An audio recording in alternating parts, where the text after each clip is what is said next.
আপনি কি জানেন মৃত্যুর ঠিক আগে মানুষের শরীরে এমন কিছু পরিবর্তন ঘটে যা শুনলে অবাক হয়ে যাবেন? ভিডিও শেষ পর্যন্ত দেখুন, কারণ শেষ তথ্যটি সবচেয়ে আশ্চর্যজনক। মৃত্যুর কাছাকাছি সময়ে হৃৎপিণ্ড ধীরে ধীরে কম কার্যকর হতে শুরু করে। এর ফলে শরীরের বিভিন্ন অংশে অক্সিজেন সরবরাহ কমে যায়।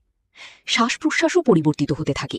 অনেক ক্ষেত্রে শ্বাস ধীর হয়ে যায়, আবার কখনো অনিয়মিত হয়ে ওঠে। এদিকে মস্তিষ্ক অক্সিজেনের ঘাটতি অনুভব করতে শুরু করে।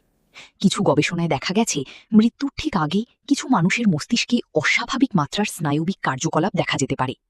হাত পা ঠান্ডা হয়ে যেতে পারে, কারণ শরীর গুরুত্বপূর্ণ অঙ্গগুলোর দিকে রক্ত সরিয়ে দেয়।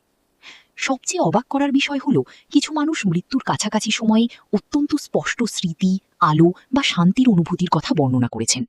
তবে বিজ্ঞানীরা এখনও এর সম্পূর্ণ ব্যাখ্যা খুঁজে পাননি। জীবন সত্যিই অবিশ্বাস্য।